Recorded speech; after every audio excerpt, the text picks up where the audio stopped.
Hey there everyone, welcome back to GameVine, and my name is David, and again we're joined by Chris Earls, my cousin, which is becoming an everyday thing at this point, right? I'm trying, let's do it. Yeah, so on today's review we're going to be taking a look at a game from Madagascar called Takenoko.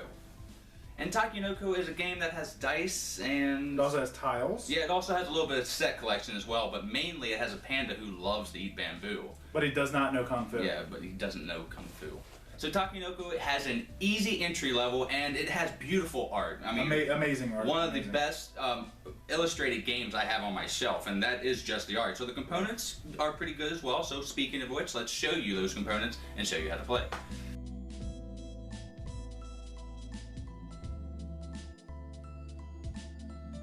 Alright, so we'll start with the cards and or the thinner paper components. You have the player boards, and they're cardboard, but they're a bit thinner, but they're done well enough. We have the 3 sets of cards. You have the gardener cards that have the different arrangements for the bamboo. You have the panda card. These are the ones that he's going to be pooping out, and yeah, that's fun. And then you have the land cards that have the arrangements of how you're going to be placing the tiles, or you want to place the tiles. The next things that we have are the wooden components. You have the little irrigation water tiles here. You have the player marker circles here. You have the dice with the custom dice that has different face for each face of the die. Next wood component you have are the bamboo. So with that being done, let's go into the cardboard components.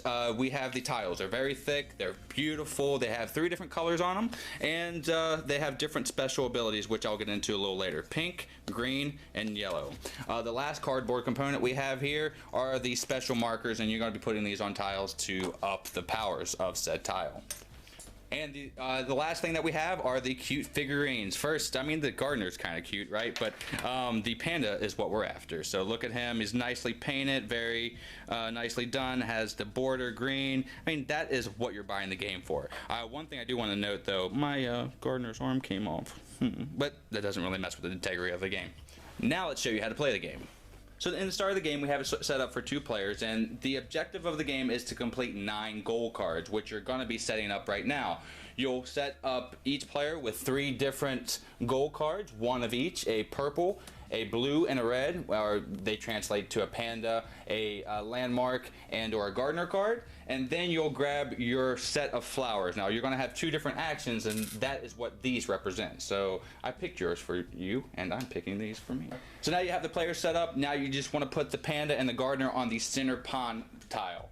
On your turn, you're going to be starting with the dice here. You're going to find out what the weather condition is, and let's go over what the faces do right now. This one right here means you get to take one of these special tiles and put it into your pool. You can put it here, or you can play it immediately. I'll go over how those work in a second because that's getting a little ahead of ourselves. This one here allows you to move the panda to any space that you want. That's going to be important later in the game. This sun here allows you to get 3 actions instead of the standard 2. This rain here allows you to add a bamboo to any irrigated spot, and the wind here allows you to take 2 of the same action, because you cannot do that in a regular turn. The last one here is just random. You can pick any of those. So now that I've drawn my hand, I'm going to put it face up so you can see what I'm after. This is what I want to get arrange-wise with the tiles. This is what bamboo that I want to eat with the panda to get these goals. And this is how I want the placement of the bamboo on a certain tile with this card here. Now the anatomy of the cards go as such. It shows you the goal, and then it has a point value. Again, you want to try to get 9 of these objective cards in a 2-player game to trigger the end of the game. And once you do that, you get this extra 2 points. And so you're getting different arrays of scores. So you might get the 9 cards, but you might not necessarily win the game. So now let's go over the actions which you can do on your turn after you roll your dice. So you'll find out the weather condition, you'll do that, execute it, but these are the 5 different actions you can take. You can place a tile, you'll draw 3 tiles, and you'll pick one and place it anywhere you want. So I have these 3 here to pick one, well I drew 4, but these 3 here to pick one from, and I can pick one and place it anywhere on the starting pond tile. Now if there were multiple tiles here, I could place it on any other 2 tiles extending the board, but when I start out I just want to pick the one and discard the other 2 and put them on the bottom of the pile. The only thing that you have to do first is to complete the whole ring, and then you can start building out, but I just want to let you know that you can attach tiles to other tiles. Now When you place a tile on a irrigated spot, and the pond here, when you place it off, is immediately irrigated, you'll place a bamboo on it. Now this can continue to grow, which will go into the next action I'm going to go into, and this is the gardener. For one action, when you do an action, by the way, you'll place your flower here, noting that you've done this action. So for the gardener, you can move him in a straight line and grow any irrigated spot. And if there so happens to be any colors that are attached to it, they will grow too. But remember, they have to be irrigated. So when he moved here, it would grow one bamboo unless it says otherwise. And if there was another color here that, like it is here, the pink, you would grow another bamboo. So for example, like I did the straight line movement for the gardener, we're going to do the next action, and that is the panda action here. So he can move in a straight line as well, and when he moves to a position that has a bamboo, he will eat it unless it says otherwise. Like this one here has a symbol that says no pandas can eat here. So he can move in the straight line and eat one of these pink bamboo, which I do need, and when he eats it, you put it in his belly on your corresponding card. So this is an illegal move if he kind of goes like this here. Again, it has to be along the sides to be a legal move. So the gardener can move like this, or he can move like this. He would not be able to move to this spot right here. The last few actions that we have here are to get an irrigation little chick here, a little wooden plank. Now this matters because these tiles out here aren't irrigated if they're not touching the pond, but you can get one of these as an action to start building out. And once one of these little wood planks touch a tile that's out here, it begins to blossom bamboo because now it is irrigated. So the last thing that we're going to go over is to draw a card. Now you can pick any card that you want from here and add to your hand. I don't think there's a cap, but don't quote me on that. So say I wanted to do that, I would put my little flower here and draw a card. Now let's go over how the cards work, and this is basically how you score in the game.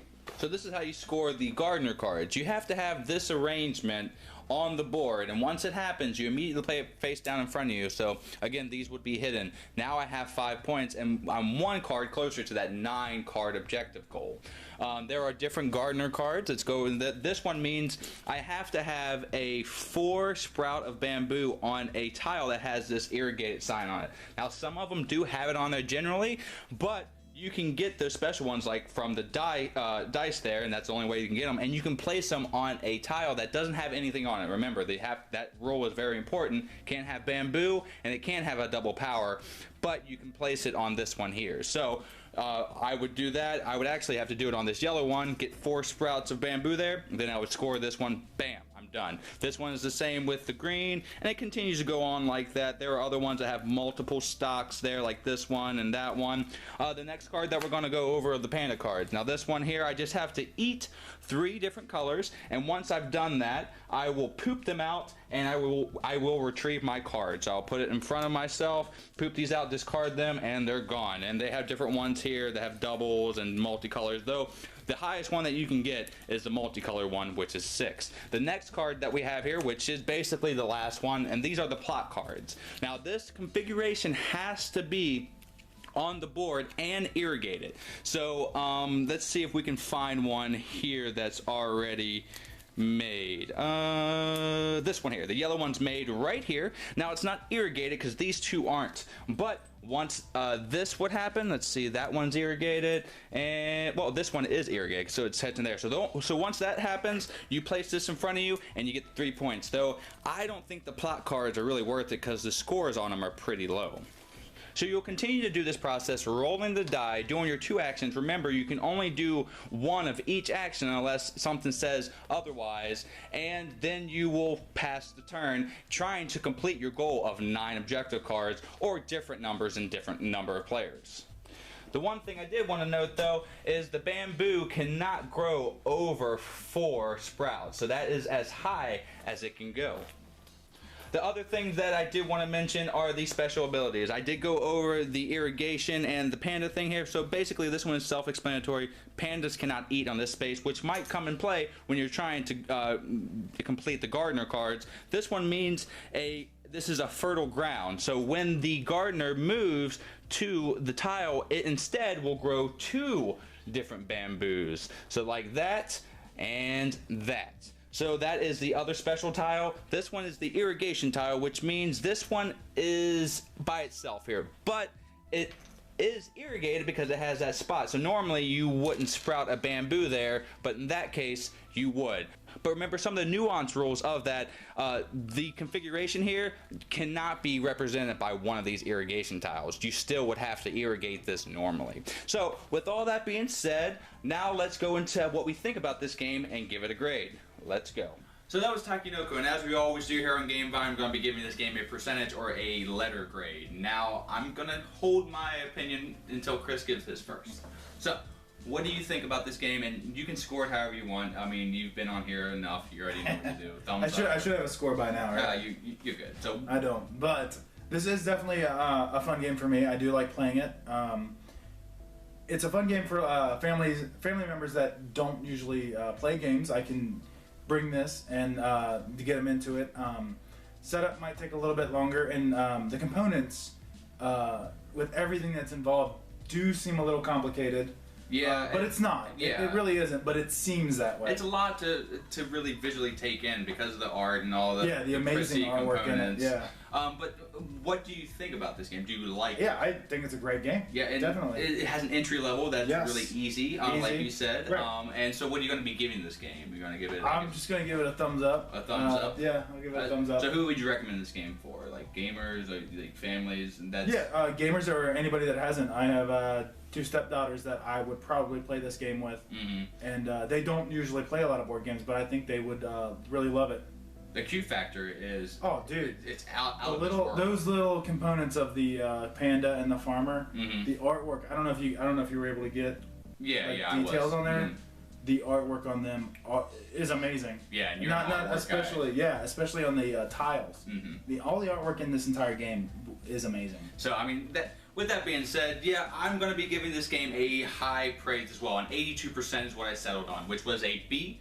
And like Chris has basically went over, entry level is great, components are spot on, and the art it really brings you into it. Yeah, I mean, because I don't care who you are, pandas are adorable, and so this one doesn't. The kung fu part's kind of throwing me. Right now, I wasn't I was intrigued to play this game. I wasn't set off. It really does have that kind of feel where you can just bust this out anywhere and people will be intrigued. Right. Now there is a collector box edition that has a giant panda, and everything is giant in that game with the exception of a few components. But it is spectacular, and so that warrants a good game to make a collector's edition. Yes, so absolutely. This game has to be good if they're going to really shell out the money and make such a deluxe version of said game. Which I would love to get, by the way. Maybe we'll talk about that later. Yep. So I do recommend this game for anyone. This has such a broad scale for the gaming universe and even beyond that. There is an expansion to this game, adds another little panda to the game, Mrs. Panda, kind of like Mrs. Pac-Man, but we're not going to go too much into that because we're going to be doing a review of that here soon, so keep an eye out for that. Sounds like fun. I haven't played the expansion yet, so I'm looking forward to it. We'll bust it out, and it's really easy. Again, the pattern with this game is accessible, and the expansion is also accessible. So if this gateway game seems like something that your family will love or one of your friends, go out and get this right away because I cannot recommend this game enough. And again, we can't talk about the art enough. I mean, the art is amazing. It's fantastic. So until next time that we see you, I've been Dave. I'm Chris. And have a great rest of your day and a great time with all that you play. You heard it here on the GameVine. Bye. Bye.